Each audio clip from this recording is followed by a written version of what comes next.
December থেকে June যেই time frame দেওয়া হয়েছে জাতীয় নির্বাচনের জন্য প্রধান উপদেষ্টার পক্ষ থেকে, আমরা তো সেটা সমর্থন করেছি। আমরা বলছি যে তার আগেই যে জুলাই ঘোষণাপত্র, বিচার সংস্কার এগুলার নিশ্চিত করে আমরা জাতীয় নির্বাচনের দিকে যেতে পারি। বাংলাদেশের জাতীয় নিরাপত্তার সঙ্গে সংশ্লিষ্ট যে বিষয়গুলো আছে, সীমান্তের সঙ্গে ওতপ্রোতভাবে জড়িত করিডোর বা রিলিফ চ্যানেলের কথা বলা হয়েছে, এই প্রত্যেকটা বিষয় যেন রাজনৈতিক দলগুলোর সঙ্গে আলাপ আলোচনা করে তারপরে সরকার সিদ্ধান্তে আসে, এই ব্যাপারে জাতীয় নাগরিক পার্টি এনসিপির পক্ষ থেকে আমরা স্পষ্ট বক্তব্য আগেও দিয়েছি। আজকেও আমরা একই কথা ব্যক্ত করছি যে রিলিফ করিডোর হোক আর হিউম্যানিটেরিয়ান করিডোর হোক, যে সিদ্ধান্তের দিকেই সরকার অগ্রসর হতে চাক না কেন, সে ব্যাপারে যেন জনগণের মধ্যে এবং রাজনৈতিক দলগুলোর সাথে কোনো ধরনের ধোঁয়াশা না থাকে।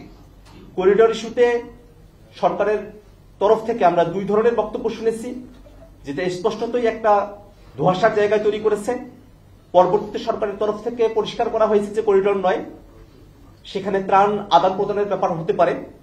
আমরা সেখানেও বলেছি যে ত্রাণ আদান প্রদানের ব্যাপার হলেও সেটা আসলে কার কাছে নিয়ন্ত্রণ থাকবে, সেটা কিভাবে পরিচালিত হবে, বাংলাদেশের স্বাধীনতা, সার্বভৌমত্ব বা মানচিত্রের কোনো ধরনের হুমকি সেখানে তৈরি হবে কিনা, প্রত্যেকটা বিষয়ে পরিষ্কার করে রাজনৈতিক দলগুলোর সঙ্গে আলাপ আলোচনা করে তারপরে যেন অন্তর্বর্তীকালীন সরকার সিদ্ধান্ত গ্রহণ করে। ডক্টর মোহাম্মদ ইউনূসের নেতৃত্বে যে অন্তর্বর্তীকালীন সরকার গঠিত হয়েছে, সে সরকার বিচার সংস্কার, জুলাই ঘোষণাপত্র নিশ্চিত করার মধ্য দিয়ে নির্বাচনের দিকে অগ্রসর হবে, এটাই আমাদের প্রত্যাশা। সে সরকারকে 5 বছর ক্ষমতায় থাকতে হবে, একটা দীর্ঘ সময় কাজবিহীনভাবে সরকার সময় পাবে এমনটা আমরা মনে করি না।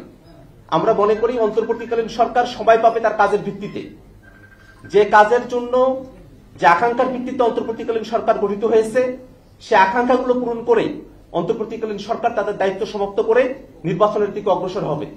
সেক্ষেত্রে অন্তর্বর্তীকালীন সরকারের তরফ থেকে ডিসেম্বর থেকে জুনের যে সময়সীমার কথা বলা হয়েছে, আমরা বিশ্বাস করি যে অন্তর্বর্তীকালীন সরকারের যদি সদিচ্ছা থাকে এবং রাজনৈতিক দলগুলোর যদি সরকারের প্রতি সহযোগিতাপূর্ণ মনোভাব থাকে, এই সময়কালের মধ্যেই বিচার সংস্কার, জুলাই ঘোষণাপত্র, জুলাই সনদকে দৃশ্যমান করে নির্বাচনের দিকে সরকার অগ্রসর হতে পারে। অতএব 5 বছরের যে ক্যাম্পেইন বা 5 বছরের যে আলোচনা চলছে, তার সঙ্গে দলগতভাবে জাতীয় নাগরিক পার্টি এনসিপির কোনো সংযুক্তি নেই।